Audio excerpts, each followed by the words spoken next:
Disuelven caravanas migrantes provenientes de Chiapas.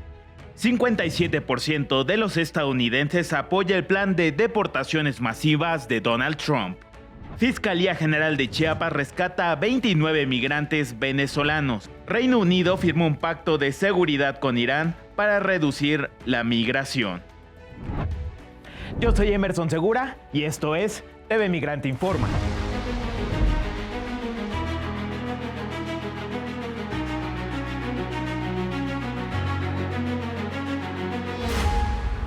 Estamos a semanas de que Donald Trump regrese a la Casa Blanca, un personaje conocido por su estridencia y beligerancia retórica y política. Estamos hablando de un provocador profesional que ha usado como pretexto el tema arancelario para buscar estar en mejor posición para implementar su política migratoria fincada en el odio. Pero, ¿cuáles serían los efectos económicos de una deportación masiva como la ha prometido? Bueno, vamos a ver.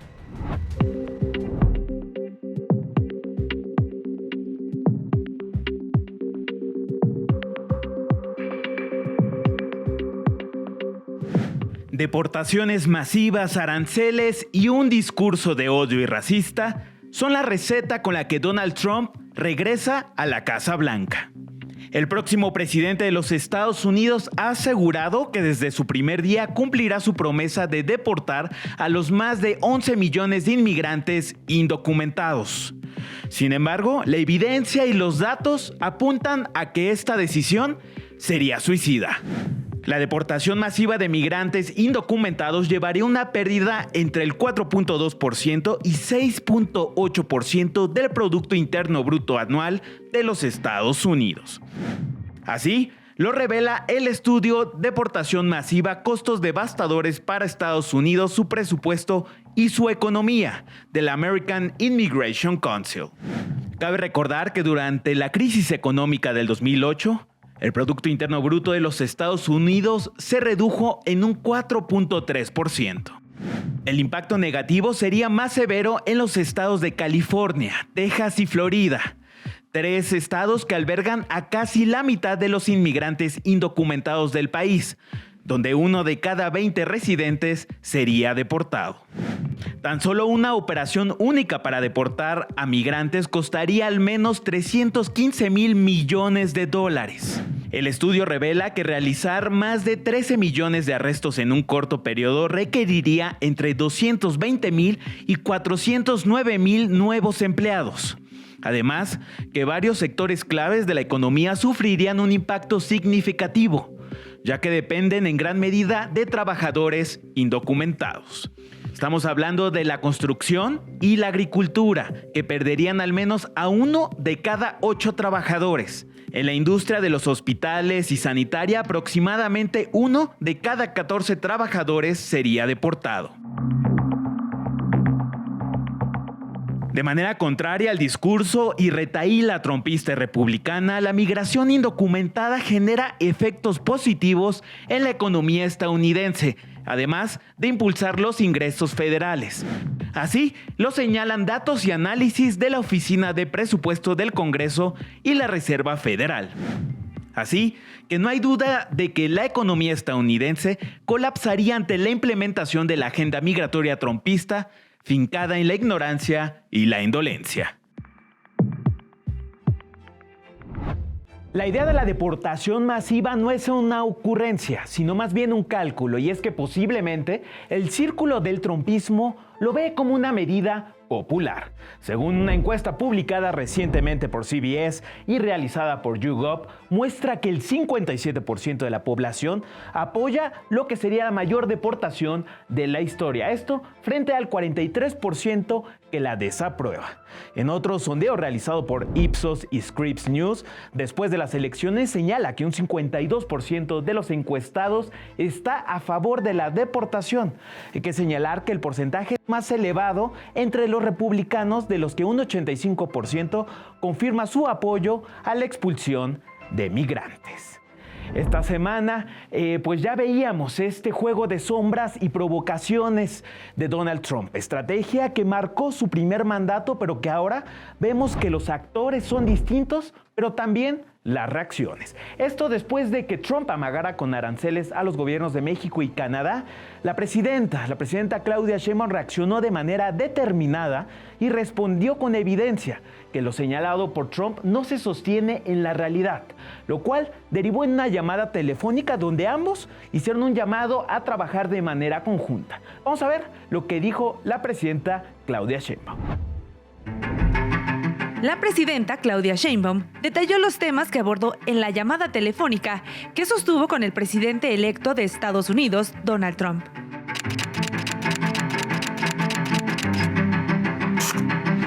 Señaló que hablaron del fenómeno migratorio. Durante la llamada, la mandataria mexicana detalló el perfil de la estrategia para atender a quienes llegan a nuestro país con la intención de cruzar hacia Estados Unidos. Una política de Estado integral que se basa en el derecho a la migración. Y le dije, la caravana que puso en su publicación, pues esa caravana en realidad no va a llegar a la frontera norte porque tenemos una estrategia en donde se está atendiendo en nuestro país. Entonces él, pues evidentemente le dio... reconoció este esfuerzo que se está haciendo. Cada quien tiene su manera de comunicar, pero yo les puedo asegurar, les doy la certeza de que nunca, además seríamos incapaces, planteamos que íbamos a cerrar la frontera en el norte o en el sur de Estados Unidos. La presidenta señaló que también expuso cómo nuestro país trabaja para atender las causas de la migración desde un enfoque regional. Esta estrategia integral la estamos fortaleciendo y consta de varias acciones, con los apoyos que da el Gobierno de México a través de Amexid, particularmente a Honduras, a El Salvador y a Guatemala, en 2 programas principales: Sembrando Vida y Jóvenes Construyendo el Futuro, que no solo lo vamos a mantener el próximo año, sino lo vamos a ampliar un poco. Pero los argumentos de la mandataria fueron más allá. Se refirió a cómo las políticas de la Casa Blanca sobre Cuba y Venezuela impactan en el fenómeno migratorio. Además de otros planteamientos que se hicieron, como por ejemplo que se acaben los bloqueos a Cuba y a Venezuela, porque eso lo que hace es que sufran los pueblos y que se dé un fenómeno como la migración. Fue una conversación muy amable entre ambos. Coincidimos en que va a haber buena relación y que pues habrá momento para podernos encontrar. A nivel local, en los Estados Unidos, sube la presión política en lo que atañe a las ciudades santuario, que son ahora blanco de la estigmatización y la persecución tras un inminente gobierno federal que buscará impulsar su agenda racista y xenófoba. Vamos a ver.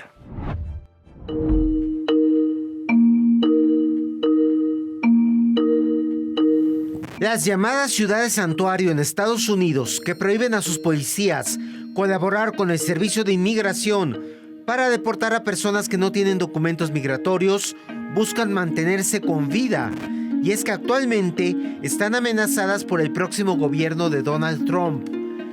La congresista republicana Marjorie Taylor Greene advirtió que la administración Trump recortará el financiamiento de las ciudades santuario a menos que suspendan sus leyes que protegen a migrantes irregulares. El alcalde demócrata de Denver, Colorado, Mike Johnston, dijo estar dispuesto a ir a la cárcel si es detenido por defender a las personas sin papeles. Calificó como ilegal que Trump pretenda movilizar a soldados para arrestarlos. Si se habla de enviar soldados a las calles para arrestar a una niña de 14 años y sacarla de su salón de clases, o a otro sacarlo de su partido de béisbol, o detenerlos en una fila en un comercio, no creo que ningún soldado lo haga y creo que esto sería ilegal. El próximo zar fronterizo Tom Homan no descarta arrestar a Johnson por desacato. Si él quiere ir a la cárcel, yo lo encarcelaré, porque la ley dice que es delito entorpecer la labor de las autoridades migratorias.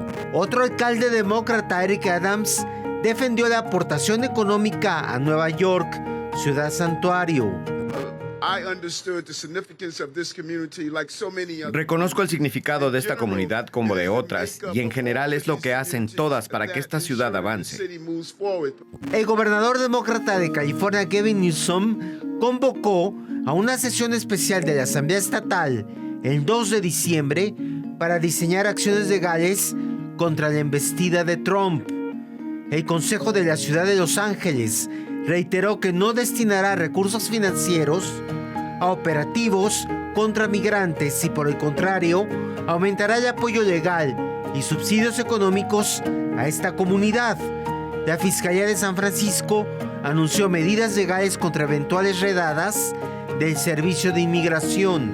En Estados Unidos hay 107 ciudades santuario, entre ellas Nueva York, Chicago y San Francisco, donde viven al menos 4 millones de personas sin estatus migratorio legal.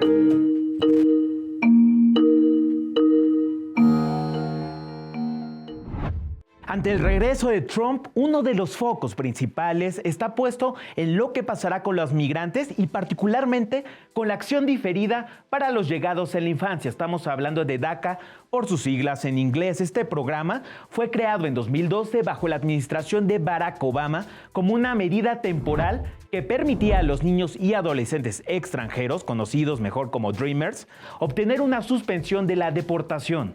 Desde su implementación, alrededor de 800,000 personas han sido beneficiarias de la iniciativa que les ha permitido acceder a oportunidades laborales y educativas. Sin embargo, un primer momento ha sido objeto de controversias legales y políticas. Trump en 2016, tras ser elegido ese año, intentó eliminar DACA definitivamente al argumentar que Obama se había excedido en sus facultades al crear este programa.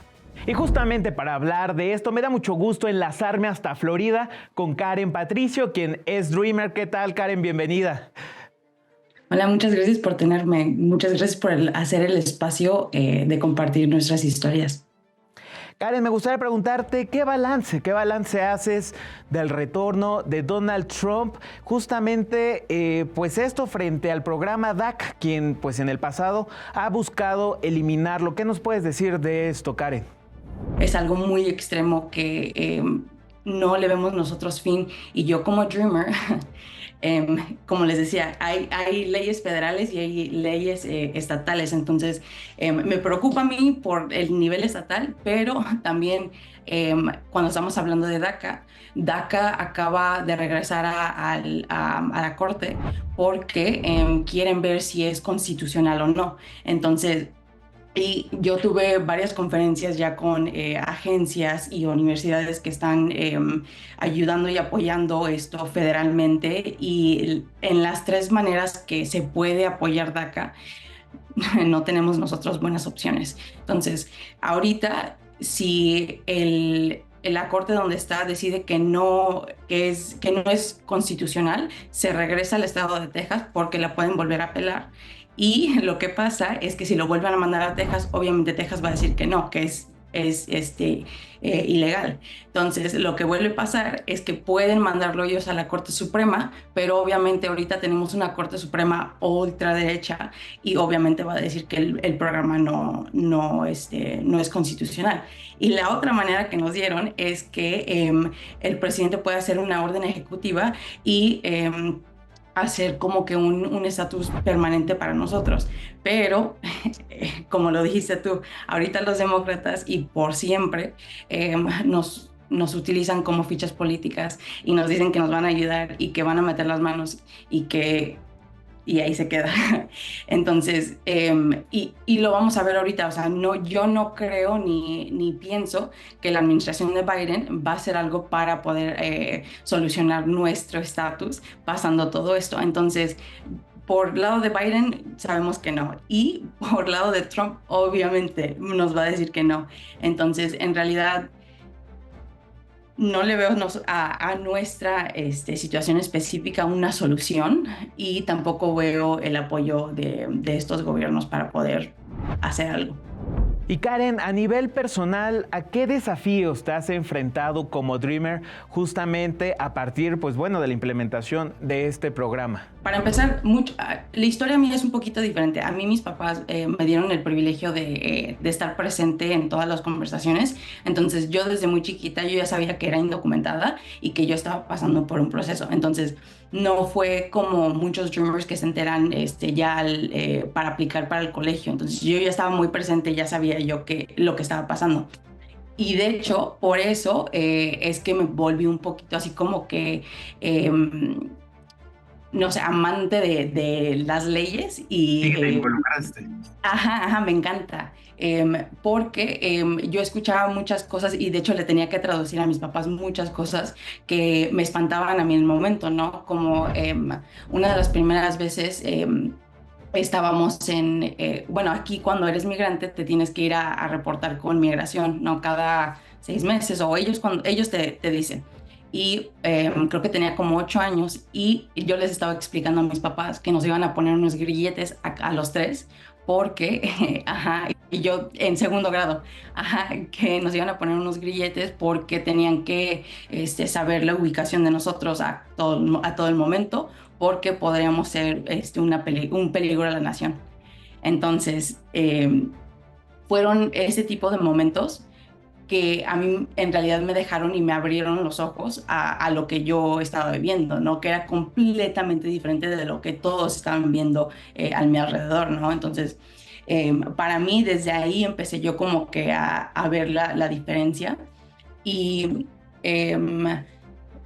yo recuerdo, bueno, no, aquí uno de los problemas que hay aquí por lo de la falta de educación, lo que te decía, y es que muchas personas van con abogados que no tienen el conocimiento o preparadores de documentos que estafan a la gente.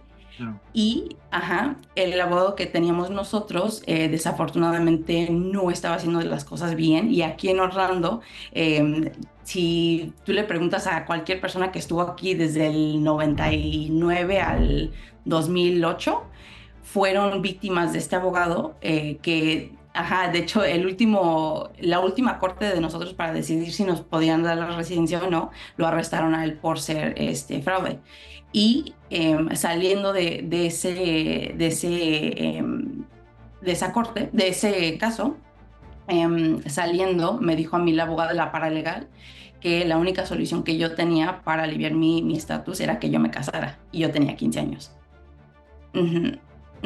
Y obviamente pues mi papá se enojó mucho y le dijo, no, o sea, no le digas a ella eso, o sea, es una niña, ¿cómo crees? Y yo súper espantada y me dio, creo que por la primera vez, un ataque de ansiedad, y desde ahí ella nos dijo que se iba a crear un programa que se llamaba DACA, ¿no? Que este programa iba a ser una solución, que no sabían a qué medidas iba a llegar, pero que el presidente Obama iba a dar un anuncio en la semana que se iba a abrir un programa que se llamaba DACA. Entonces, apliqué, afortunadamente sí cumplí con todos los requisitos y tuve la oportunidad de hacer DACA. Entonces, desde ahí, cada 2 años tengo que, 1 año y medio, porque tienes que renovar unos 6 meses antes, he tenido que renovar yo mi permiso de trabajo con mi seguro social. Y gracias a eso, pues me ha dado la oportunidad de trabajar en diferentes lugares donde he tenido tanta experiencia y he conocido a muchas personas muy bonitas. Pero, pues afortunadamente no es todo. Y sí tienes muchos limitantes. Una de estas cosas, te digo, a mí me encanta la política, me encanta la ley. Pasó el tiempo, esto y el otro, y hace unos meses falleció mi papá. Y por la situación migratoria,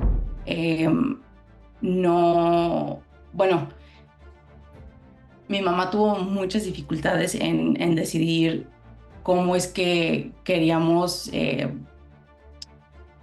quedarnos con mi papá. O sea, sabemos que aquí no nos vamos a quedar porque no es el sueño de nosotros quedarnos aquí. Sí, claro, ¿qué hacen, no?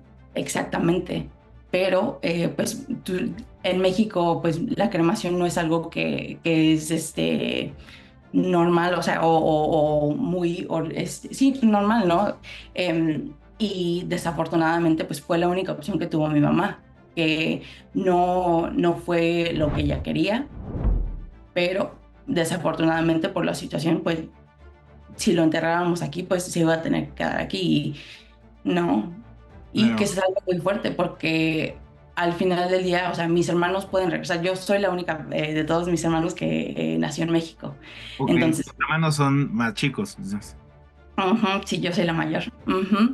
Entonces, ellos sí tienen la opción de poder viajar. Entonces, mi mamá y yo somos las únicas que no tenemos esa opción y no podemos. Entonces, se nos dificulta mucho porque, pues, mi mamá pues, no tiene a su familia, ¿no? Y ella, la veo, ella es muy fuerte, la amo, ella es la que me da toda mi fuerza a mí, pero se ve, no, yo te digo que he trabajado muy de la mano de las comunidades migrantes aquí, entonces sé que el trauma de migrar existe, que es algo muy fuerte y que muchas veces, porque tenemos que seguir, porque no tenemos nosotros opción, nos lo llevamos y pensamos que todo va a estar bien y que no deberíamos de hablar de, o que no tenemos el espacio para poder hablar de, porque tenemos que seguir dándole y dándole y dándole, porque aquí no tenemos esa seguridad, ¿no? Aquí nadie nos va a poder apoyar. Entonces, lo veo yo con mi mamá, lo vi toda la vida con mi papá.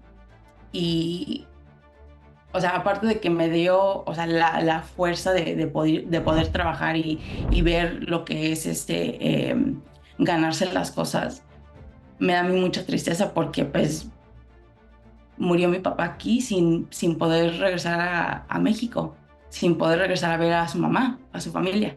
Sí, el duelo es distinto, ¿no? También. Sí. O sí. no hay duelo, tal vez, ¿no? O sea, justamente es la abstracción, ¿no? Exactamente, exactamente. Y creo que también eso es muy difícil porque, y he platicado con muchos Dreamers, ¿no? La falta de esas emociones, ¿no? Hasta, o sea, cuando regresan los Dreamers a ver a sus familias y conocen a esos familiares que debes de tener esta conexión, no existe. Y no es que no la quieras tener, pero pues es que no, desafortunadamente, esta cultura binacional, pues, se queda corta. Y pues nos lastima mucho porque quieres hacer estas conexiones, muchos de nosotros luego se nos dificulta el hablar porque manejamos este tipo Spanglish que orgullosamente lo manejamos súper bien, pero se dificulta, ¿no? Porque hasta teniendo conversaciones con nuestros abuelos o con nuestros tíos, hay ciertas palabras o ciertas interpretaciones que nosotros pues desafortunadamente nos falta mucho y es muy difícil, es muy, muy difícil. Karen, muchísimas gracias por estar aquí en TV Migrante Informa. No, muchas gracias por tenerme y gracias por hacer el espacio de escuchar estas historias porque sí son muy importantes. Ha pasado más de medio siglo de la masacre del 2 de octubre de 1968 en Tlatelolco, pero todavía hay familias que buscan justicia para sus víctimas. No nos moverán es una película dirigida por Pierre San Martín Castellanos. Hace uso del humor para contar otra arista del fatídico 2 de octubre de 1968. La nota es de mi compañero Miguel Martínez desde Francia. En el Cine Lincoln de París fue presentada la película No nos moverán del cineasta mexicano Pierre San Martín Castellanos. Estuvo presente en el estreno con un público francés cautivado, el cual pudo preguntar todo sobre cómo se realizó esta película, que nos habla sobre el movimiento estudiantil del 68, pero con una visión de nuestros días. El propio director asegura que ya se han realizado muchas obras sobre el 68, pero quiere proyectar una visión actual. Pero yo quería tener un diálogo desde el tiempo presente, ¿no? Como las reminiscencias, qué es lo que queda de un evento que pasó hace 50 años y que nos marcó como mexicanos y bueno, y evidentemente a nivel mundial. Entonces yo quería hacer esa plática para hacer una recuperación histórica desde un lado más humano al respecto de qué sucedió, los eventos, las reminiscencias, las personas involucradas y cómo podemos entender esto desde un lugar como de paz, un lugar más humano, que pudiéramos tener una forma de poder comprendernos y en vez de juzgarnos. Entonces, no es una cuestión donde se justifique los hechos, porque los hechos deben de ser legalmente juzgados, por supuesto, pero entender que finalmente son humanos las personas que estuvieron involucradas, todos, y que tenemos que encontrar nuevas formas de reintegrar eso, de poder comprendernos para poder encontrar nuevos caminos para la paz que tanta falta nos hace. La película es un homenaje a todas las víctimas de la masacre del 68, pero se le preguntó a quien dirigió la película si está inspirada en algún caso en específico o sobre la vida de alguna persona, sobre cómo vive el 68 en nuestros días. Esta historia de esta abogada está basada en mi madre, que es una abogada penalista, de la cual yo aprendí y comprendí muchos procesos legales y muchos procesos de injusticia que se viven regularmente en la Ciudad de México, bueno, y en muchos países, pues, pero específicamente en la Ciudad de México, y todo esto siempre alimentó de muchas maneras mi interés por hacer pláticas también acerca de la justicia, pero sobre todo como en una cuestión como más personal y familiar, porque pues, es la historia que creo que nos puede llegar, todos nos podemos identificar de manera más directa, pienso. No nos moverán nos sumerge en la vida personal y familiar de Socorro, una abogada que vive con una obsesión: encontrar al militar que asesinó a su hermano en la masacre de Tlatelolco en el 68. La película mexicana No nos moverán estará en salas de toda Francia a partir del próximo 11 de diciembre. Desde París informó para TV Migrante Miguel Martínez. Muchas gracias por estar en este programa de TV Migrante Informa. Yo soy Emerson Segura y no se pierdan todo nuestro contenido en nuestras redes sociales @TV Migrante, en las plataformas digital de los medios públicos MX Plus, por Altavoz Radio y desde luego en Canal 14. Hasta la próxima.